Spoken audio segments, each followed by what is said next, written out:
What's up, everybody? Welcome in. It's another edition of the Oddsmakers presented by SuperBook Sports. I'm Jonathan Von Tobel, the namesakes of this program. Jay Kornegay, John Murray alongside. Gentlemen, what's going on? I hope you guys are feeling better than me. You know, I'm coming out like my voice is starting to come back. A really good reference for you. I feel like Ariel from The Little Mermaid. Remember, she lost her voice, got it captured. I had to get some hot drink to kind of soothe the vocal cords, but I'm ready to go. What'd that coffee run you, John? Including tip? $4.36. That's not that bad, is it? I mean, what does a coffee normally cost you? I mean, it's actually probably in line with like with Starbucks and the exact same quality. So okay, good. Another deal from the Westgate. Exactly. So the coffee's like $4. Is that what you're saying? No, it's actually $3.46, and I tipped $1 for the service. Okay. Well, you mentioned last week on the show that they pay you to do this. Yeah. So even with the coffee, you're coming out pretty profitable. Yes, I'm still coming out on top. Must be nice. Although if we factor in gas, now we're having a conversation. we're having a real conversation. Fair enough. I'm not the one who negotiated your deal. Don't look at me. That was Mike Rigg, actually. Mike Rigg. Where is Mike Rigg? Do you think he's still on vacation? All right. Great. Madagascar, I think. By the way, you see how good I am at my job? How I just gracefully lobbed that softball right up to you. Mm-hmm. So you can crush it. That was really good. Crush it out of the park. That was really good. Somebody should have suggested that before we started recording. That's a good point. We could plan these things. How was the week 16 for you guys over at the SuperBook? It was average. Yeah. I mean, all throughout the whole weekend, we didn't win too much. We didn't lose too much. Nothing notable. We had a lot of money on that Eagles game. I mean, that Eagles-Cowboys game was a really heavily bet game. One of the more heavily bet regular season games of the year, I think, because there were only 2 games. Mm-hmm. And the other one was the football team against the 49ers, so that there was a lot of money concentrated into that Philadelphia game. That was a very good handle game for us. Yeah, I mean, I was here actually watching that game. I saw you, John. Yes. And while there, like you said, it was kind of quiet because it was a holiday weekend, the game itself was phenomenal and essentially had its own little standing there. And I would assume from a betting standpoint, people getting involved in game, going out and watching it, that would be, you said that was the highest handled game of the weekend? No, for sure of the week, by far. Yeah. It was in one of the better handle games of the year, really. It was the right was like a primetime game, like a standalone game, because the other game was pretty nondescript. Taylor Heineke against Brock Purdy. That wasn't much of a compelling matchup, John. The rest of the week actually wasn't that compelling, right? You get Raiders Steelers for the night game on Saturday, which was not a very good game. Then Christmas was Rams Broncos on Nickelodeon, Cardinals and Bucks in overtime, and Packers Dolphins, which is somewhat important, but I would assume that was kind of Packers Dolphins game was a good game. It wasn't too bad. It was just the first game. It was bad slot. That should have been the night game. All right, we move on because we do have a lot going on. Only 2 weeks left in the regular season of the National Football League. Let's start with those Buccaneers. Playing host to the Carolina Panthers. Bucks, 3-point favorite, total of 40. This matters quite a bit in the divisional standings. The Tampa Bay Buccaneers and the Carolina Panthers suddenly battling for the right to win the NFC South. So I will ask you, either one of you can take this. How big is this game going to be from a handle perspective? Just kind of sitting on 3 with a total of 40. Is there really any sharp action involved? Anything notable here? Nothing notable. There's no sharp action. It's bet very lightly at this time, even though the implications of this game it's for the division title, I think, for the most part. But, I'm looking at the ticket count. It's 90% Panthers, but that's I got to always say that disclosure now. Every time I talk about breakage, ticket count, that this is for entertainment purposes only, not for handicapping information. Okay, it's also very dated by the time somebody watches. I got to make sure everybody, so I don't get any hate mail. The whole show is for entertainment purposes only. I think. Well, then are we passing or failing on that? I don't know, but nothing. I mean, it's really a lightly bet game at this point. Okay. Division-wise, does anything stick out in terms of liability for the NFC South? Do you lose big of Carolina, who was a big underdog at one point? I think they were 12-1 to win this division. And nothing liability-wise sticks out, though? In terms we lose big on Buccaneers futures in general. Okay. Buccaneers to win the conference, Buccaneers to win the Super Bowl. Was there a point where people were loading up during this? Well, I mean, now it's still a slow start. But was there a point in the early part of the year where people were like, oh, it's a slow start. Let's just keep loading up on this thing? No, it was more the preseason stuff. Okay. Yeah, before the Brady thing was announced, before his unretirement, if you want to call it that. You mean 3 days before? A couple days before. It was a lucky guess for a few of our new customers. To fill the audience in really quickly, for those who don't know, what there was a wager in on The Tampa Bay Buccaneers doing the Super Bowl just days before Tom Brady decided to unretire. Just wagers, John. I don't even like singular. That's singular, plural. And they were new customers, and they were trying to bet as much as they could. And then, fortunately for them, Brady decided to play. And actually, unfortunately for them, right? Because they're going to lose. I was going to say. So I guess, unfortunately for them, they might have gotten some information. Karma. Maybe, but that was all jurisdictions. It wasn't just Nevada. It was across the country. Yep. So Brady had some information out there. Interesting. I didn't say That's that. the second time with Brady, by the way. Oh, I'm willing to say that. All right, Dolphins at Patriots. Let's move on. His former stomping grounds. So we'll start. This is obviously an interesting game for many reasons. The first of which is the quarterback issue for the Miami Dolphins. Tua Tagovailoa likely not going to play in this game for Miami. It actually opened. You guys had, I believe, a 2 in favor of Miami. Now we're at Patriots as a 3-point favorite with some altered juice. Total of 41.5. So either one of you can take this. Is the difference between Tua Tagovailoa and Teddy Bridgewater actually about 5.5 points? Well, you're crossing through 0. Yep. So I don't think it's quite. I don't think it's quite that much. Okay. And you've got a +3 -120. It's not quite that much, but I think it's a pretty significant difference. Tua was playing really well. Was he? Compared to Teddy Bridgewater, yeah, he absolutely was. I mean, their offense at times showed some life, and when Bridgewater was in there, they were awful, I thought.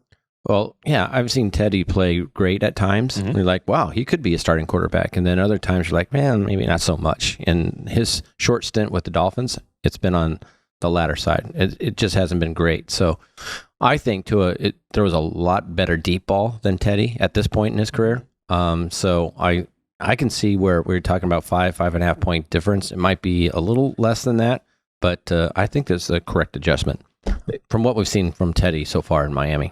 And remember, the bettors always push these numbers to around 3, John. Yes. So you got a lot of dead numbers. This isn't the same thing as a line going from like 10.5 to 6. Okay. Because you just got some numbers that are pretty dead around. So that's actually, it's a good nugget for people who are listening, John. So like, let's say, like we just talked about, right? Miami to like -1.5 or -2 to New England -3 would not be the same as a team from -2 to like -7. No. Well, yeah, even worse, maybe it would 5 to 10 or something like that. Yeah. Right. Well, 2 to 7 would be really significant because now you're talking about putting 3 and 7 3, in 4, play. 6. But people would think, like, oh, it's just 5 points. It's the same thing either way. Not necessarily the case, especially when, like you said, you're going through key numbers. And the value of a starting quarterback is tied directly to his backup quarterback. Yep. So even though Tua has struggled at times, I just think Bridgewater is so bad that I do think this is a pretty big drop-off for the Dolphins. So this is an opportunity to ask you, because I was actually interacting with one of your coworkers, Jeff Sherman, on social media, as we are one to do often. You don't have his personal information? I do, but every once in a while we tweet each other. I can give that to you. What's the phone number? I can read it out loud to our audience. But because I made a joke, and I'll ask you guys this. I like to make the joke that once things are officially official, the market will still react, right? So like we know that Teddy Bridgewater's not going to play, or excuse me, Tua Tagovailoa is not going to play. Will we get that reaction once that's officially announced? Like once we see Tua Tagovailoa out, will there be another market move here? And not like immense, but like, will you get 3 -110 or 3.5, shaded to the underdog side? Will there be more of an adjustment once the news is officially out? Well, on the general public side, you definitely see that. You see the ticket count. You see it. It's like, oh, Tua's not playing. Teddy's in there. Let's play the Patriots. You're going to see that from the general betting public. Once in a while, you still see on the sharps. Maybe the sharps see them warming up, like they can't throw the ball or something like that. But definitely from the general public, you'll start seeing that, and that happens in the bowl games. It almost happens in everything. That you have a significant player out. Even though it's been days, before that, you come game day. People are still talking about that and betting based off that information. Yeah, my good example is Christmas was, and this is where Jeff and I were interacting. Chris Middleton from Milwaukee had been listed as doubtful, hadn't played for like 5 games. Number opened at 4.5, got to 5.5. It was announced that he wasn't playing, and it got to 6.5. Yeah. It was like, and the joke I made was the guy who has been doubtful and hasn't played for almost 2 weeks is worth somehow 1.5 to the line because he's not playing today. So Jay and I talk about Chris Middleton a lot. Yeah. KHRIS. That's a frequent conversation. Just filling people in on the backstory of why I was thinking the way I was thinking. I watched some of that game. The fourth quarter was not fun. No, the second half wasn't great. First half was great. I watched some of the Bucks Celtics game on Christmas. Yeah. Well, correct me if I'm wrong, but wasn't that going on at the same time as the Broncos Rams game? I believe it was. Yes. That was not a very good football. I didn't turn the channel. You didn't change it from Nickelodeon, huh? I was sleeping. All right. The Nickelodeon broadcast. Well done, CBS. Let me just say. All right, Jets on the road against the Seattle Seahawks. 1.5 point spread. Total 42.5. Oh, how the tables have turned. Seattle catching points. Disrespected at home to the New York Jets. What are we doing here? I think it's overreaction. I look at this number and I'm like, wow, the Jets are laying points at Seattle. I think, obviously White's going to start. He's back, and he was terrific, in those few games that he did play. I know that's a huge adjustment. Can I argue? He was terrific in one game. He was great against Chicago. I would very much stress to go look at what Mike White has done the last two games. And that's not a pushback on specifically you, Jay. It's the collective. Did he not play well against the Vikings? I thought he was fine. Let me see. He threw 3 interceptions in one of the games. Well, let's put it this way. You go to horrible to fine. Okay, that's a there big we go. difference. All right. Hey, that's fine. Everything is relative, though. It's the same thing we just talked about with Tua. Right. Mike White, maybe he's not Patrick Mahomes, but versus playing Zach Wilson, or who was that other guy that came in?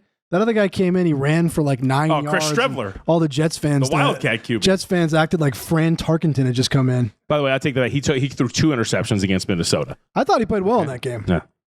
So I might be remembering it wrong, John. Well, he did chuck it up 57 times. Oh. Yeah.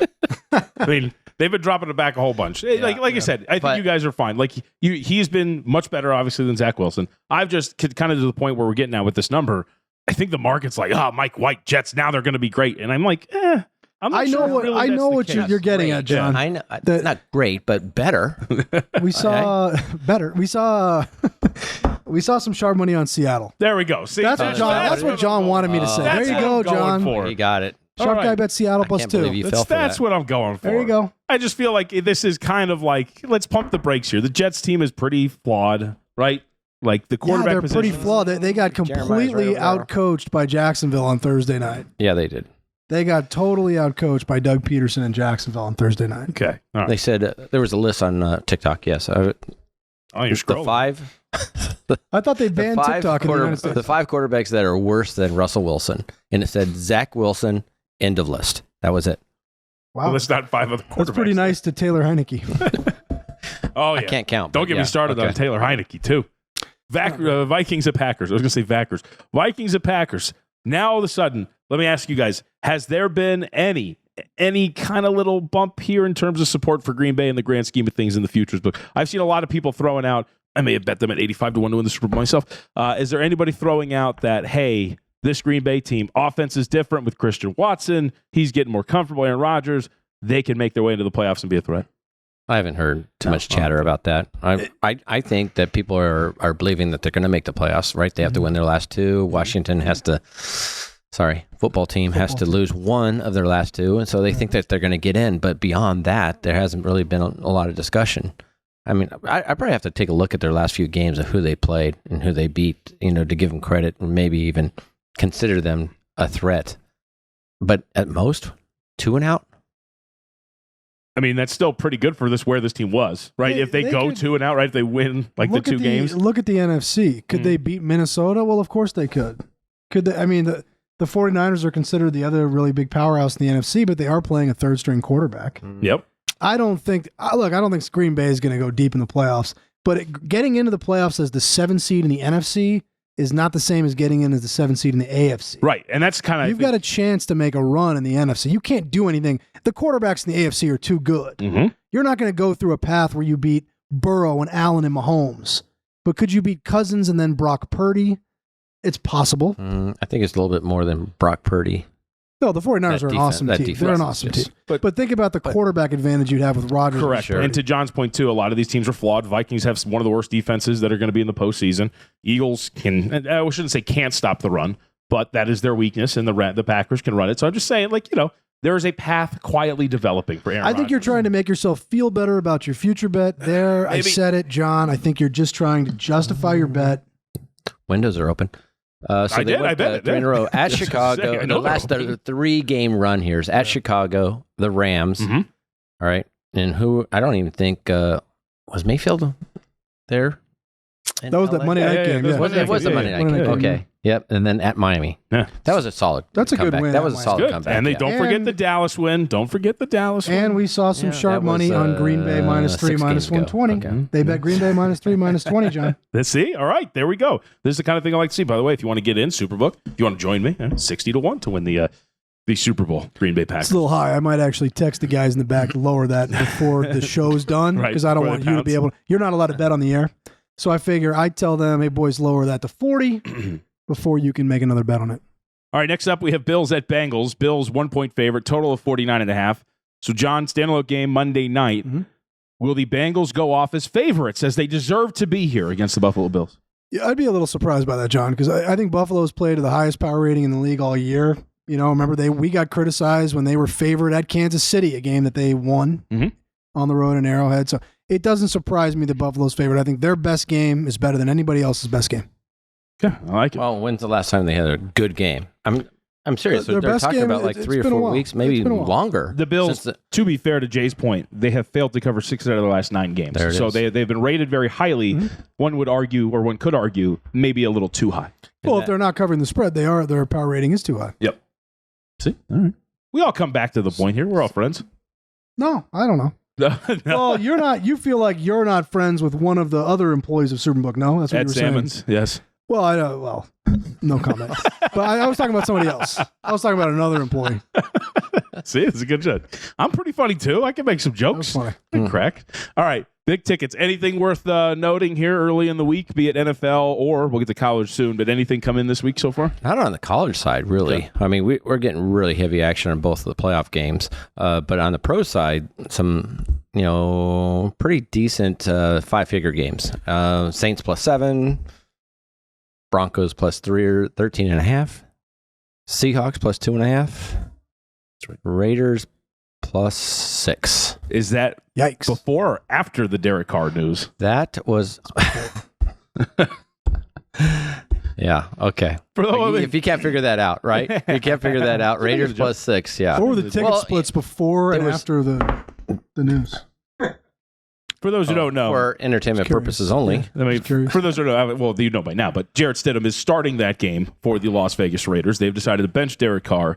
They are now up to a 10-point underdog. So, We didn't confirm that he was an Olympic diver, though. no, that is true. You alleged that he was an Olympic diver who competed at something called the Commonwealth Games. The Commonwealth Games. You've heard of that. That sounds like a battle for survival, not like an Olympic type of event. Borderline Olympics. Okay. We have a lot of money on Alabama. Alabama plays in the Sugar Bowl. That game is New Year's Eve morning against Kansas State. I got burned by that. And we've had a lot of big bets on Alabama in that game. We're going to need Kansas State pretty big. I wouldn't consider those sharp bets, though, right? No, Those are no, just general public. Large, I mean, just large money. Yeah, a lot of. We're going to definitely Need Kansas State need big. K-State, but there was some sharp play. I mean, not the big plays, but sharp play on some of those bowl games. Like, what'd you say, Tennessee, Iowa? Tennessee, they play Miami in the Orange Bowl. Iowa, they play Kentucky in the Music City Bowl.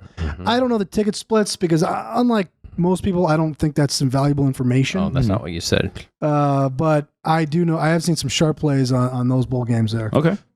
Really quick, Tennessee plays Clemson. Oh, Clemson. Yes, it's in yes, Miami. yes, Excuse me. yes, there you go. That's where the confusion sets in, John. Yeah, this is what I'm here for. All right, let's move on to our Super Contest update. As I am told here, tough week for the leaders. Only 2 of the top 10 managed 4 wins.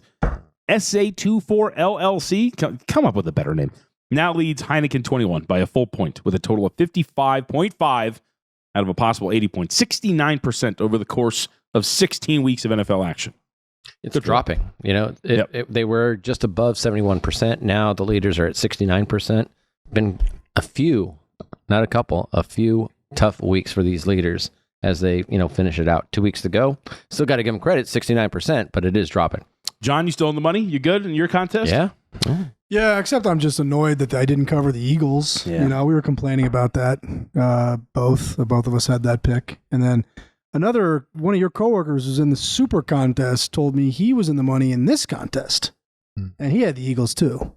So we were all really sour on, what was that, Saturday? Yes. That one pissed me off, John. Yep. That was a very sour day. Outside of hanging out here Right. at the SuperBook at the Westgate. Yeah.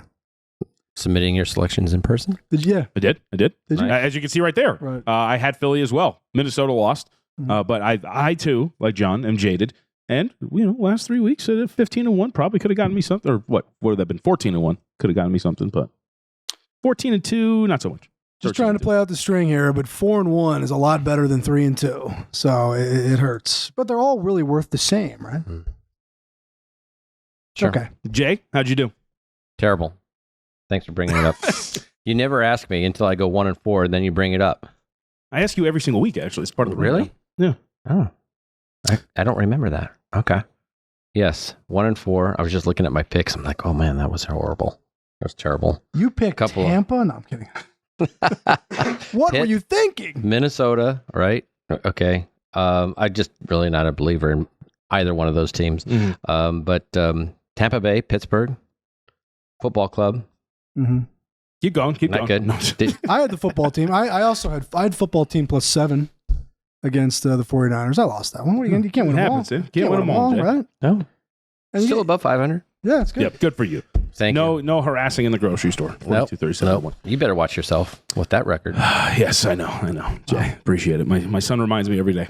All right, college football. Before we get out of here, the semifinals finally here after what seems like 2 months. So I will first. I wanted to start with Michigan TCU. So a vast majority of the handle is going to come in this week. Jay, do you still stand by we might get back to that 9 number by the time we reach kickoff on Saturday? It's kind of questionable, but I still think it's going to go up a bit. I don't know if it's going to get back to 9, but I think it should go to 8, maybe 8. Okay. It would go up more if it was the late game. Yeah, it's 1 o'clock our time out here. It's the early playoff game, which I think that'll keep the number down a little bit. If it was that night game, I think you'd see a little bit more of a line move. Georgia close 7. No, like minimal movement there. We got all Georgia money, so I think it's very likely that number will go up. The money line will probably go up. All these money line parlays all week are going to go to Georgia. Mm-hmm. Yeah. So I think that the money line and the point spread could both go up there. I thought I saw a 7 out there this morning. Did you guys see some 7s? Or I think there's a few. There's a few now? Far away places. It's definitely going to close Far to away 7. being like downtown. Sure. What? I don't know what you mean. Places across the pond, maybe. Speaking of faraway places, Get to keep the glass. you want to talk about SuperBook Ohio, John? Hey, man, what's going on at SuperBook Ohio? Oh, we're going to have a lot. We're launching on Sunday, right, Jay? We're opening SuperBook in Ohio. It's in Cincinnati, and we're going to have all kinds of boosts on the futures boosts on the teams, the professional teams in Ohio, and a special boost on the Bengals on Monday Night Football, the game that you think the Bengals should be favored in. Wait till you see what we do for the Bengals for our customers at the SuperBook in Ohio. Yeah. This coming Monday night. It might get you on a plane to Cincinnati, John. Wow. If you think they should be favored, I think you should fly to Cincinnati to bet this. If we're listening, let's go. Come on. I'm in. I can't announce it yet. It's going to come out this weekend. You got to go to superbook.com. Ohio, well, oh.superbook.com. Yeah, that will show all our bonuses once we launch them. But we do have a pre-registration bonus as well that you can do right now. And you can find all that information out on superbook.com/OH. Wow. Yeah, so a lot of bonuses going on. We have a sign-up bonus up to 1,000. We have refer a friend. We have the safety bonus going on. There's Tuesday bonuses. So a lot of those will be, available right out of the gate in Ohio. But very excited. Just the numbers that we've seen. We've already talked to a lot of people, a lot of our customers from Las Vegas that are in that area. Excited to see the SuperBook out there. Yeah, can't stress enough. You sign up, you get notified when SuperBook Sports goes live in Ohio, and you can score a $100 early bird bonus after you sign up, make your first wager. Check that up on the website too. I've got it in front of me at superbook.com/OH. As in, this is great. I like when there's a safety because, one of our guys on our staff has to manually go in there and issue the vouchers. Yeah. And there's always a meltdown when there's a safety. Like, oh my God, is that a safety? Yeah. Was there a safety? Yeah, and then they got to go in there, and it's not me, so I don't care. No, I would have no idea how to do something. They used to be you, right? Oh no, I have no clue how to do stuff like that. So I think it's funny, and it's good for the players in Ohio. I hope there's a bunch of safeties this weekend. I really do. Got to get an Oddsmakers pod where we learn about the youths of the youth. I don't think this guy's that young. And but I'm talking about you guys, right? Like your guys' youth, right? Your journey up the ladder. I ran a football pool for the boys in my class in the 3rd grade where they all had to give me $1. Is that legal? Talk about that. Did you take a commission? No commission. I wish I'd known to do stuff like that. Then you're fine. Yeah, that's how I actually got my Nevada gaming card. They asked me if I took a commission. I said no. And then they're like, okay, you're good to go. And then they let me write tickets. Good for you, man. Yeah. Hey, by the way, not just Ohio, make sure you come see us at SuperBook at the Westgate Las Vegas if you're out here in Sin City, or the Lodge Casino in Blackhawk, Colorado. Are going to be here all weekend, of course, showing all the NFL games and college football playoff semifinal matchups. And as always, social at SuperBook Sports or at superbook.com. Stay up on all the latest odds, boosts, and promos. Guys, good episode. Smooth. Very smooth. Thanks, JVD. We'll talk to you next week here on the Oddsmakers.